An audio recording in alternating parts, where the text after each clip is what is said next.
This time Well, hands. on Sydney Harbour Force. Woo! It's right under the boat. It's shark season. Wow. As rookie fisheries officer Molly hunts deadly bull sharks inside the harbour. I've got like adrenaline running through me.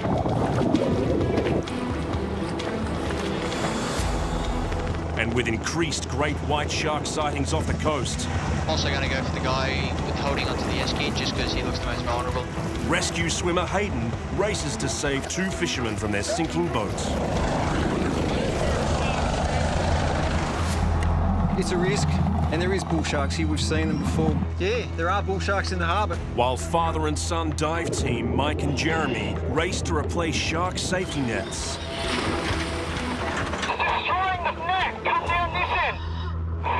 What are we doing? To protect harbourside swimmers from potential attacks. Just get down the deep end! What are you doing? Look, just come down the deep end! It's destroying the net! Iconic Sydney Harbour. It's one of the biggest and busiest waterways on the planet. You need to move through, please! But behind the beauty lies a beast. Being on the water is a dangerous place. Sydney Harbour's most unforgiving. Hands. Keeping this giant harbour running takes an elite team. Stop the vessel now! Being in the water police, you never know what you're going to get. It's a boat. Someone's sitting on the bow. The office is the best city in the world.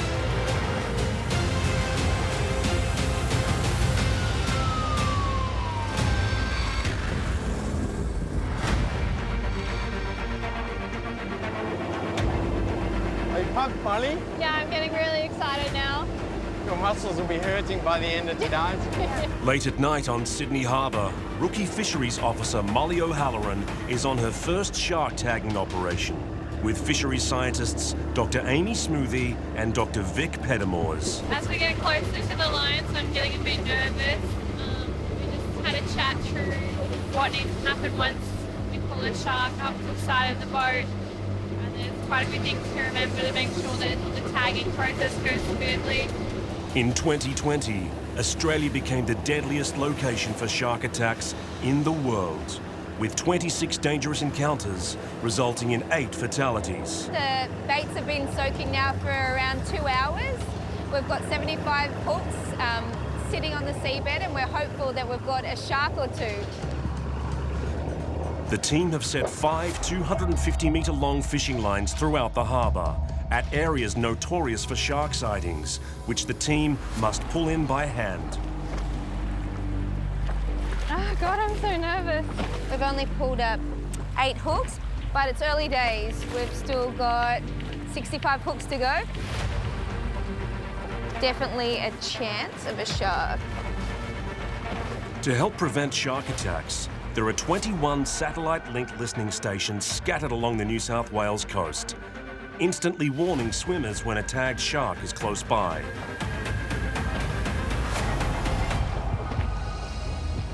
Next one coming up.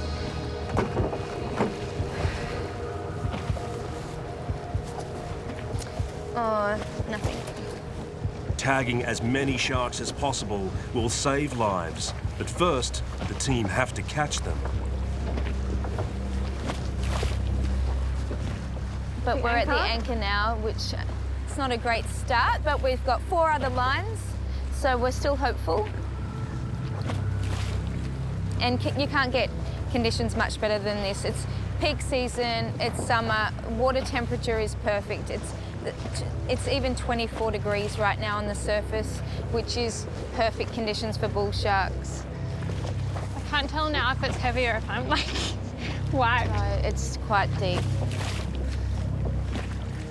This is extremely heavy now, like it feels heavy. I don't know if it's what's under the boat. It feels like bringing up 10 sharks. Wow, I think we're on, Molly. Yeah. Move your hand, just watch your hands. Yeah, I can see it. Oh, we've got a shark on. That's what we came for. So I've got like adrenaline running through me. Here it comes. Woo! Beautiful. Wow. Wow, look at that. Woo! Oh my God, look at the size of it. It's right under the boat. Look at this. Wow, Oh my goodness. beautiful. Molly's first catch is a 3-metre bull shark, considered one of the most dangerous sharks to humans because of their aggressive tendencies and ability to migrate up freshwater rivers.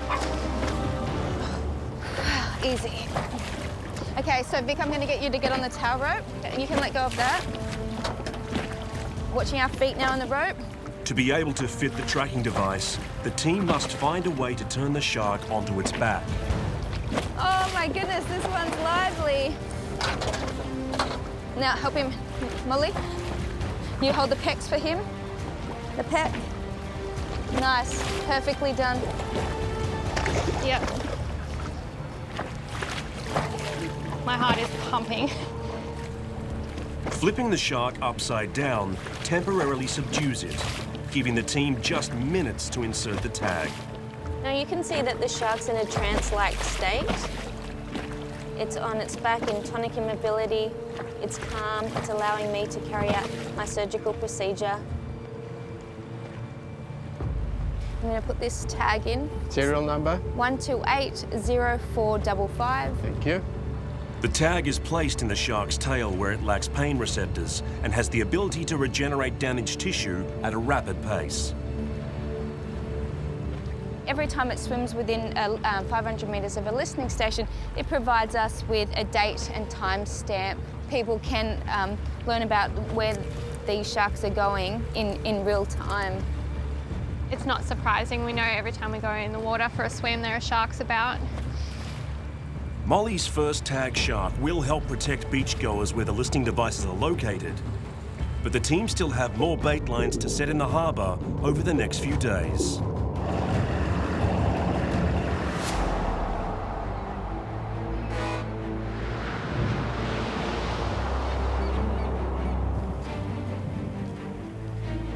Do we know what type of boat it is? We don't know what type of boat it is, so we're just going to get overhead and see what our plan of attack is.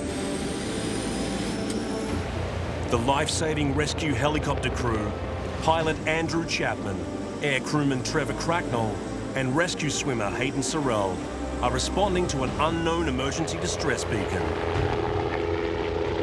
We've had a call from AMSAR. We have a beacon going off, and they've pinpointed it basically with a Latin longitudinal position north of Sydney, but out to sea at this stage. We'll be scanning, mate, on both doors as we're getting a bit closer, but we'll give it plenty of room just in case it's not super accurate, that position. The beacon was activated over an hour ago, 8 kilometres out to sea, but the distress signal only appeared on radar for just a few seconds before disappearing from the screen. Which means the boat could have easily drifted from its last known position. Big concerns. We've got exposure in the water for a period of time. Hypothermia can set in. Sharks quite definitely in the area. Let's hope they're wearing life jackets. If the boat is sunk and they're not strong swimmers, they're not going to be able to maintain flotation.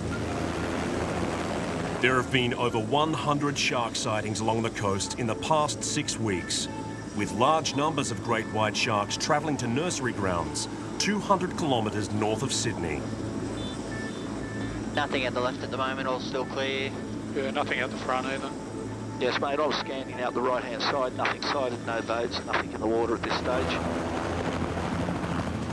The longer it takes to locate the vessel, the less chance there is of finding survivors. A bit like a needle in a haystack at the moment if their boat's sunk. I think so too.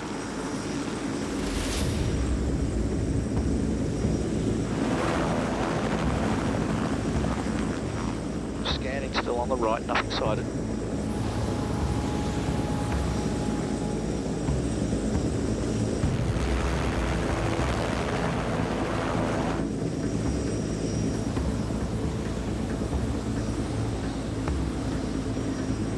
Yeah, nothing sighted at the left, still all clear. With 30-kilometre-per-hour winds, the boat could have drifted several kilometres in rough seas from its last known position.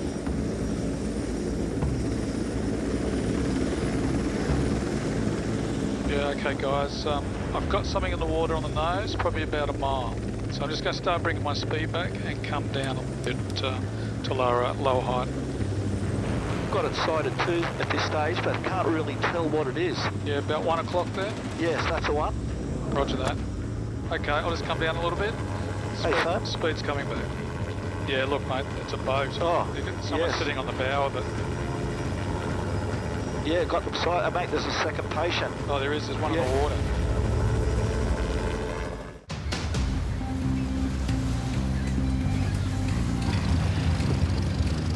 All right, we've got all the tackle, and we've got the new nets. In the popular swimming area of Rushcutters Bay, an urgent shark net replacement operation is underway, led by commercial diver Mike Wells. Well, today we've got the demolition stage of the net. The net's pretty worn, it's in dire need of replacing. You get a strong nor'easter or something in here, it's quite wavy, and pieces of net could break off and disappear, and you end up with a ghost net situation. So it's a very good idea they're getting it replaced. This is a very old net, probably over 10 years, 15 years old. He's unstoppable. The nylon netting system was introduced in 1935 after a killing spree of great white sharks on Sydney's beaches. 51 nets across the state's popular swimming areas have dramatically reduced shark fatalities, but they need continued maintenance and replacement to be effective. The Weave Master. You know the chief is 80 years. 80?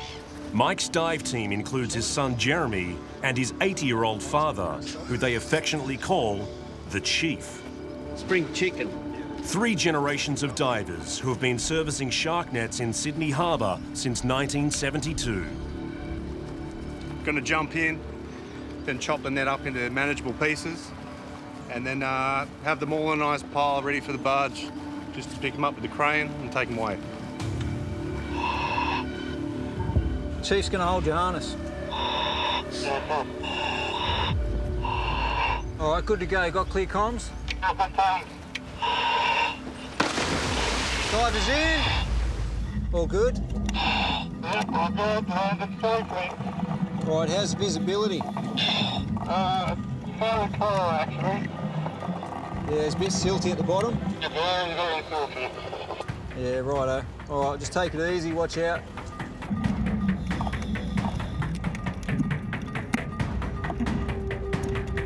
Replacing the shark net is a 2-day job. Jeremy must cut away 6 10-metre sections of the old shark net before nightfall to install a new one in the morning. Once this net comes down, this area is completely exposed.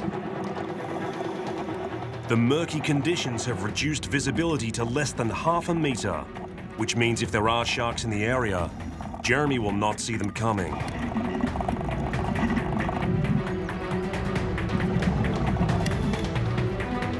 He's right down here. Mike and the Chief must remain on lookout from above the surface. It's a risk, and there is bull sharks here. We've seen them before. It's just around the corner from Woolloomooloo where Paul de Gelder got attacked. In 2009, during a counter-terrorism exercise, elite Navy clearance diver Paul de Gelder was mauled by a 3-metre bull shark.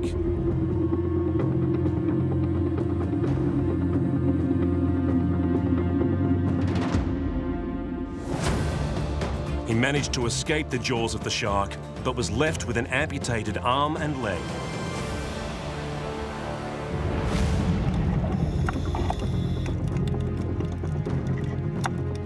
You know, we keep a lookout and, we don't dive at night. We always do our work in the day and do what's possible to mitigate any chance of a shark attack. It is a reality in Sydney Harbour, very healthy harbour, a lot of bull sharks. Roger. It's ready to pull it up. If you can pull it up onto that outer finger.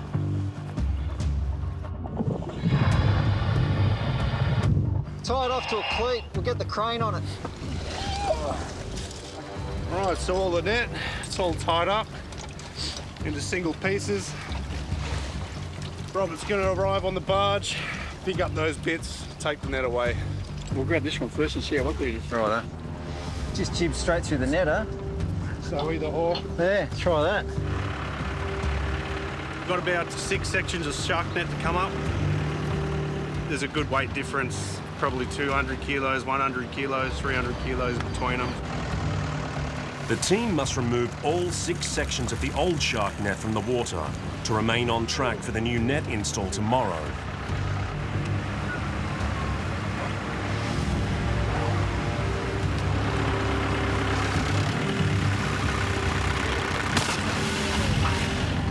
Why did he do that? Damn! Straight back into the murk. The crane operator has ripped the old net. Once again, Jeremy must brave the murky water to retrieve the torn pieces, which is now completely exposed to sharks. So now I've got to go search and recover, find it, hook it back up, try again. We are prey once we go into the ocean, and you can fall prey to a shark. An investigative bite can be devastating. Oh, yeah. First hook. First hook and first line. Oh, yeah, it's feisty. Across the harbour, the shark research team are on day 2 of a major satellite tagging operation.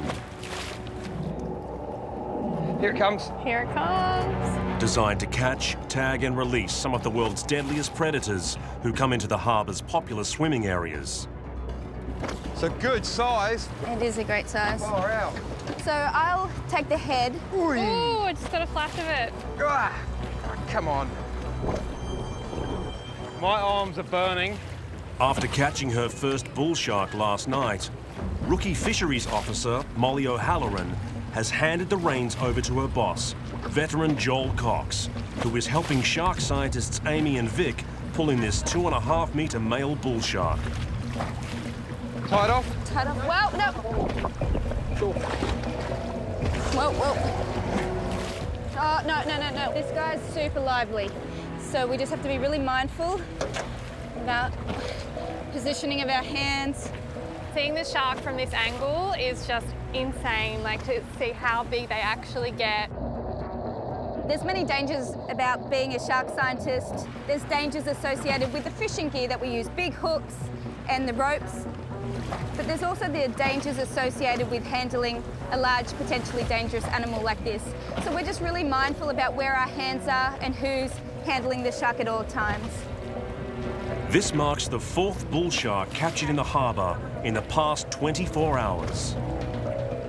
On any given day, the maximum number of bull sharks that we've detected in the harbour was 18. Once inserted, the satellite tracking device sends real-time alerts to beachgoers via a phone app. Every time a tagged shark swims within 500 metres of a listening station. Yeah, you can let it go.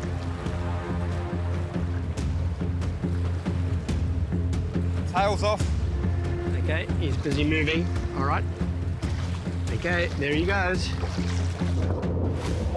The final fishing line to pull up is just across the harbour from where diver Jeremy has re-entered the water to recover the last piece of the old shark safety net. Oh, it's heavy. Hard, I feel like I'm pulling the boat. Oh my God. Look at the size of this one. Holy shit. Well, hands.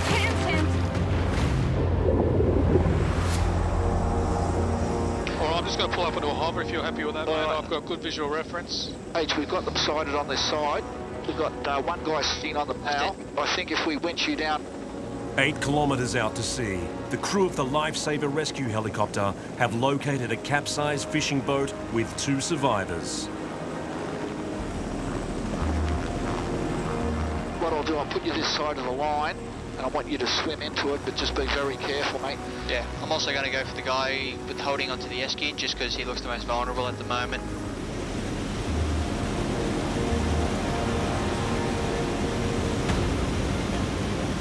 Winching down, and mate, clear to start running in if I was losing sight. Running in.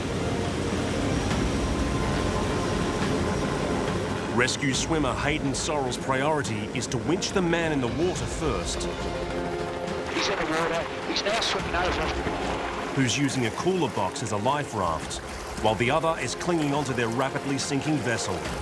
Giving him a bit of room there, so he's just swimming out around 2 o'clock. Yep.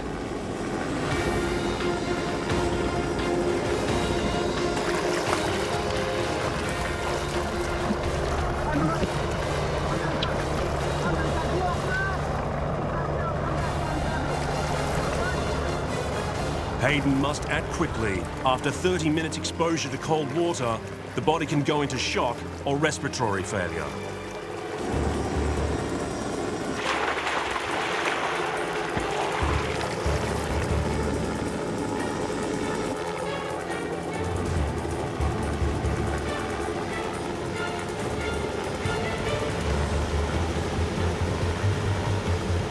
Winch is running well, position's good.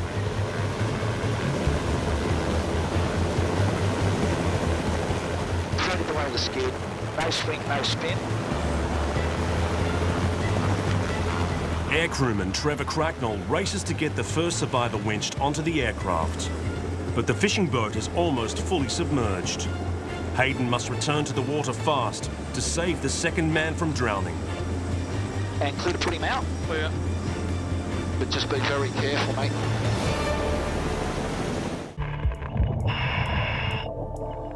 Let us know when you're there. They're over there waiting with the rope. Give me a sec.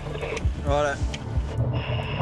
At Rushcutters Bay, dive boss Mike Wells' urgent shark net replacement is running 4 hours behind schedule.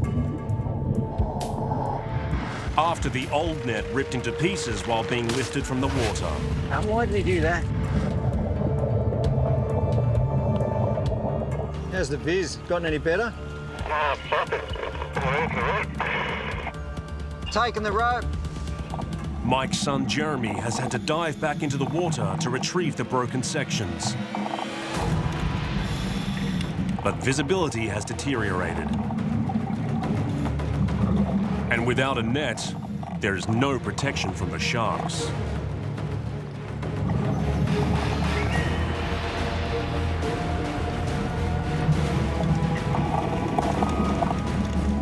Ready to go?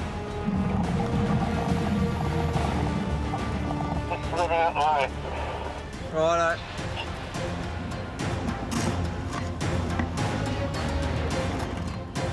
That's ready to lift. Get out of the way. Oh yeah, there's the slider. The whole lot came out. I've got another piece down here, eh? How big? I don't know what it is. It feels pretty huge to me. Oh, I'll just get him to put a rope down again. I can't hear you as well. Can you turn it up for you? How's that? Bit more. Is that better? Jeremy is working with less than half a metre visibility. Is that better, comms? In these conditions, clear communication with his father Mike is crucial. Hello? Is that better? What's going on here? Hello? Yeah, can you hear me? I can barely hear you. What about now?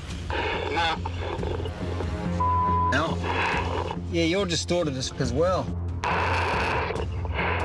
How clear have you got me now? No, it's getting worse. It's getting worse. Hey, is that better? Yeah, it's way better. No, it's now. Get him to pass through the end. Put another rope down. He's got more net. Righto, they're sending a rope down. You see him? Chief's got the rope. Drop the rope on me. I can't see. I'm very confused to where I am, actually. No, I can't see it. Drop it on me. You see it? No. Oh, he's sinking quite a lot of rope. Oh, thank you. With the final section of the old net removed, the team is back on track to start installing the new shark net in the morning. Yeah, we got it done in the end. We had a bit of a breakage right there at the last second. We had to get back in there and fix it all up. But she's all done and she's ready for the new net now. 8 kilometres out to sea, Trevor and Hayden have managed to get one survivor on board the helicopter. But in the time it's taken, the fishing boat has almost submerged. And he's out on the skid. Clear the winch down. Clear. And winching down now, mate. Winch is running well, position's good. Hayden must act quickly to save the second man from drowning or potential shark attack.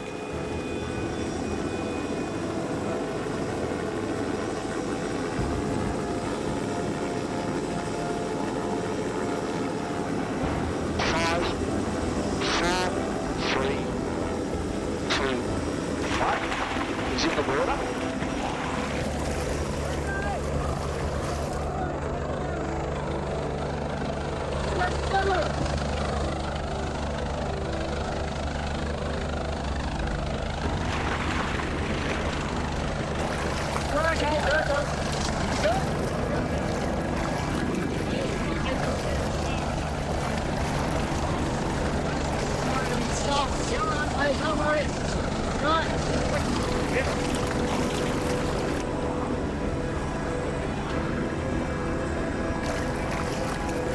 I never thought I'd be happy to do it.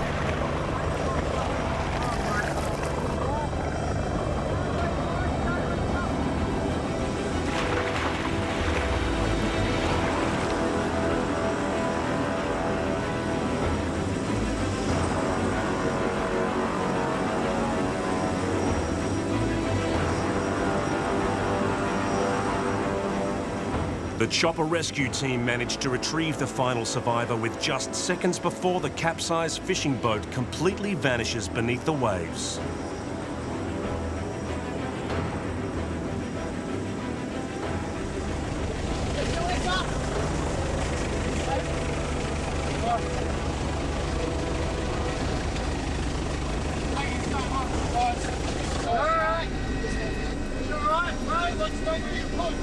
I don't know. It's all right. Check it. It's all right. You got any injuries? It's gonna hold the same place.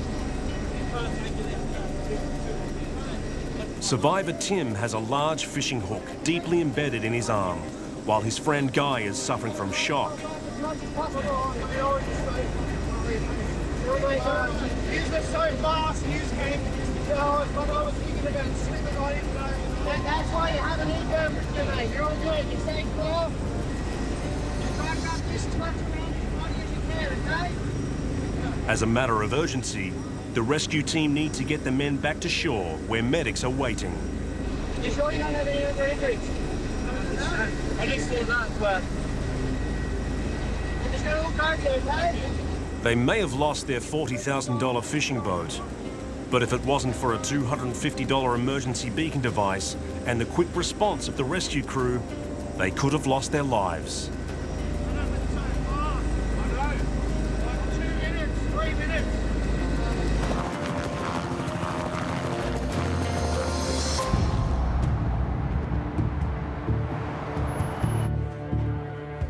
Garbage truck stopped in lane 1 on the bridge. We'll be sending a crew up there straight away. It looks like there's some smoke coming out of the truck. At the Transport Management Centre, Operations Controller John Evans is dealing with a garbage truck which is possibly on fire on the Sydney Harbour Bridge. If there is a fire, worst case scenario, possibly we would have to close the whole bridge. Lane 1, northbound Harbour Bridge. The incident response team, led by tow truck driver Matty Cantwell, must navigate rush hour traffic to get to the scene. So we've got a breakdown. I'm sorry, it's just gone up to talk to that driver, but this garbage truck got smoke coming out of it. I'll just keep an eye on him and update us.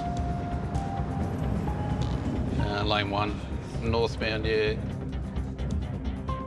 We don't know where the smoke's coming from on the truck. We need to get Matty and that crew there as soon as we can, find out what's going on. The bridge sees over 150,000 cars crossing daily. A truck fire would shut the bridge down in every direction, bringing the city to its knees. With 1.3 million people on the road, we need to get everyone to work safely. Sydney Harbour Bridge is one of the main roads into the Sydney CBD. If there's any closures on that bridge, it can have a major impact on traffic. Coming up behind the job.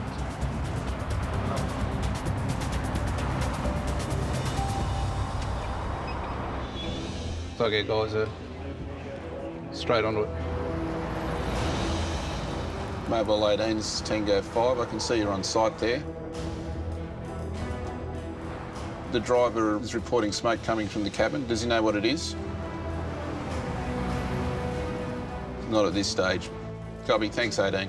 Our crews there found out that it's a overheating issue and they're going to work as quickly as they can to get it out of the way. Got air brakes, so don't use in the brakes too much because the air go down. We only got one chance. Where did you put that to, Sam? Put it on the hook. All right, just watch yourself. Ready for go. All right, we're ready to go. As you can see, we're on the move and smack bang in the middle of the Harbour Bridge, that one. Right in the peak. We'll leave it just up here on the side. Matty's team clear the bridge, allowing John to reopen the lane. The bridge has 8 narrow vehicle lanes with no physical dividers between them. During peak periods, John must open and close the lanes to control the traffic flow in both directions. Due to the lanes on the bridge being narrow, any person crossing over into vehicles coming the other way can be quite catastrophic. The 40-year-old was simply in the wrong place at the wrong time, travelling into the city around 7 this morning when this Mitsubishi Mirage, which was heading north, crossed into a southbound lane. The woman driving that car was killed, her 2 male passengers injured. On any given day, John must react to all kinds of incidents that threaten to stop the daily flow of vehicles across this vital Sydney artery. We have about 50 to 60 CCTV cameras that we can monitor the traffic flow.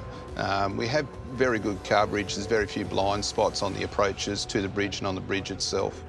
There'll be a couple starting to go now. Below the bridge road deck, electricians Anthony Murphy and Mick McAuliffe monitor 26 remotely controlled median strips and over 191 electronic traffic signals. You can imagine if any of these devices were to fail, that'd be catastrophic for traffic of Sydney.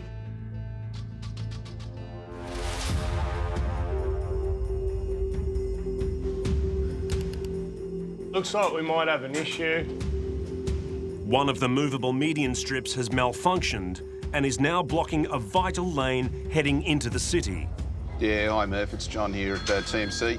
Can you head out to median 614? It's just stuck over on the left-hand side. Yeah, I've just got the camera on it now.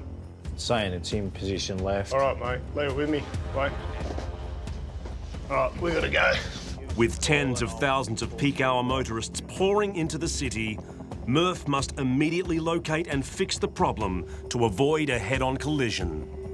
With the median stuck over in that left-hand position, the main issue there is if we have traffic driving down the incorrect side of that barrier into oncoming traffic, that could be quite catastrophic.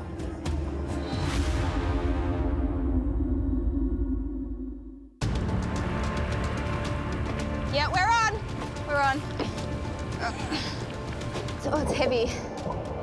It's enormous, bigger than any of the sharks we've seen. And look how close we are to shore. Yeah. In the harbour, the fisheries research team struggles to reel in a monster-sized bull shark. Oh! Oh my God. Wow. Look at the size of that snout. Whoa, whoa, whoa, whoa, whoa, whoa. Whoa, hands. They must get this deadly predator rolled onto its back before they can safely insert the tracking device. Wait, don't... Watch for your feet. How old do you think this shark is, Amy, and how can you tell? We anticipate that this shark, it's 3.1 metres in total length, female bull shark. It's likely that she's around 25 years of age at least. And we know that based on ageing studies that have been done in Northern Australia and work that's been done over in South Africa. This is a huge shark. Just to see something so big come out of the harbour, it's just astonishing. Amy, how tall are you, for reference? I'm 156 centimetres, so yeah. Almost double. Thanks for rubbing it in. There you go. Watching your hand. Okay, eyes. Clear. The 2-day shark tagging operation reels in a total of 5 bull sharks, taking the number of tagged sharks over 900. But with 26 shark attacks in the past 12 months, 8 of them fatal, the world's largest tagging program still has a long way to go. All in a day's work. All in a day's work. He was pretty big and strong.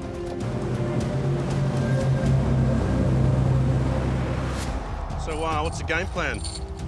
Get everything rigged at the surface so we can do less below, huh? Nice new net. It's going to be all unravelled, and you know it doesn't take much for a small little square to kind of come here and hook on these little tiny bits here. Just across the harbour from where the 3-metre bull shark was released, commercial divers Jeremy, Mike and the Chief are preparing to install the new shark safety net. 100 metres long and it's 50 meshes deep. And obviously that's a mesh, the diamond. Yeah, 200, which is 200 mil, corner to corner. Yeah, 7 metres So deep. 200 mil between here and here. And our max depth here is 6.5 at a spring tide, so 2 metre tide, so we're perfect in terms of depth. We're just going to have to trim the shoreline as it gets shallow.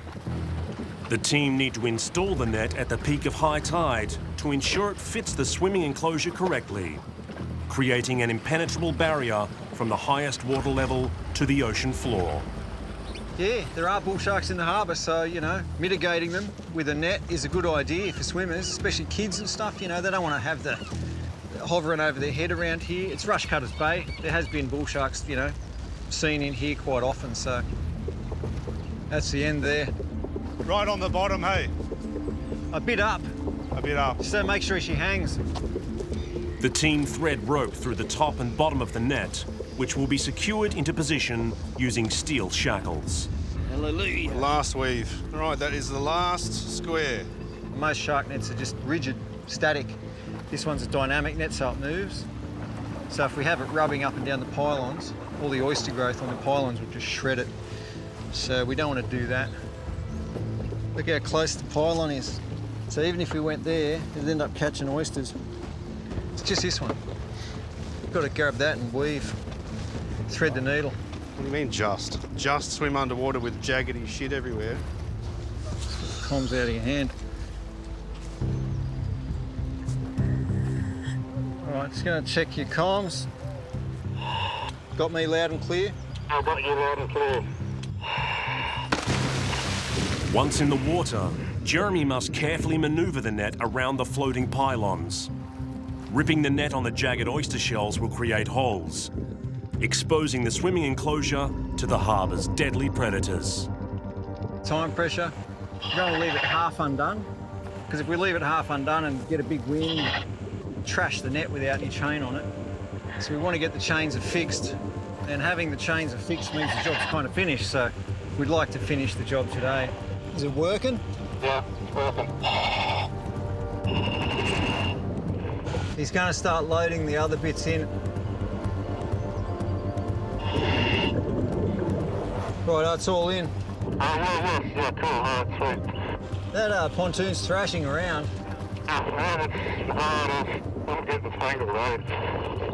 The visibility beneath the surface has slightly improved, but the surge in water from harbour traffic is pushing Jeremy into the net. Do you need to be untangled? Yeah, I need to be untangled. He said he's got a little tangle he can't get out of. Hooked on a valve or something. In the helmet, you can't really see it. You don't want to break the net. As the standby safety diver, Mike jumps in to attempt to untangle his son Jeremy from the net.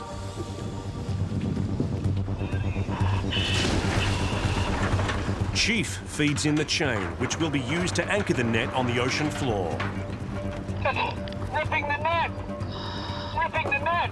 What are you doing? It's destroying the net! Come down this end! What are you doing? Just get down the deep end! What are you doing? Look, just come down the deep end! It's destroying the net! They threw it in wrong!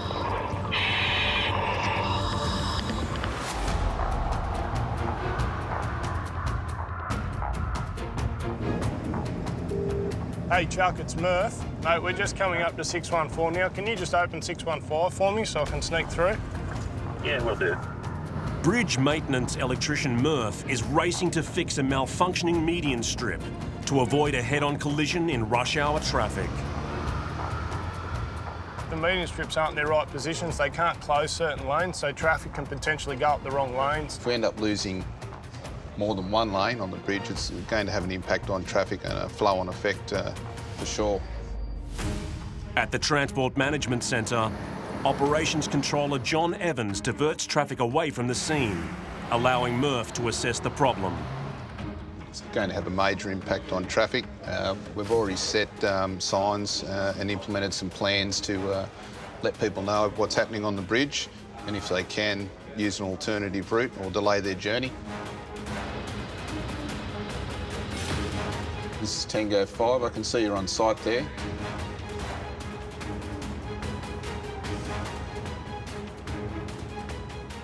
Yeah, it looks like, I can already see it, mate. Looks like it's just got a big piece of steel under it. You just need to fault reset it.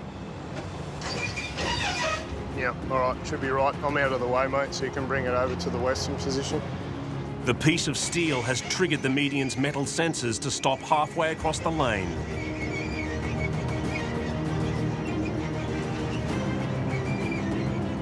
Beautiful. This is probably fallen off the back of a truck. That's all it was. Nice, easy fix for the morning. We'll keep going. With the median strip moving freely and the faulty garbage truck removed from the bridge, tens of thousands of commuters can now enjoy a stress-free run into the city. Yeah, Mobile 30 as TMC, just about ready to start that change on the bridge. So yeah, no major incidents flowing on from that today, so the crew did really well. Want to get everyone across the bridge safely. I think we've done that today. Whoever threw the chain in completely it. Thing was inside the net, it destroyed it. Father and son commercial divers Mike and Jeremy race to untangle the new shark safety net, which appears to be damaged. When you threw the chain in, you threw it straight through the net. We couldn't see anything there, so it just went straight off the end of the wharf. If the heavy chain has torn any section of the new safety net, sharks will be able to swim through it. And I'd say it's turbulence there which has caused the net to flare out, and as the chain went over, it went straight through the net. This net's not right. It's all twisted here or something. Oh, it's just a nightmare, man. I don't even know what to do. Like where, hey? I got no idea. Can you calm down? Oh, what?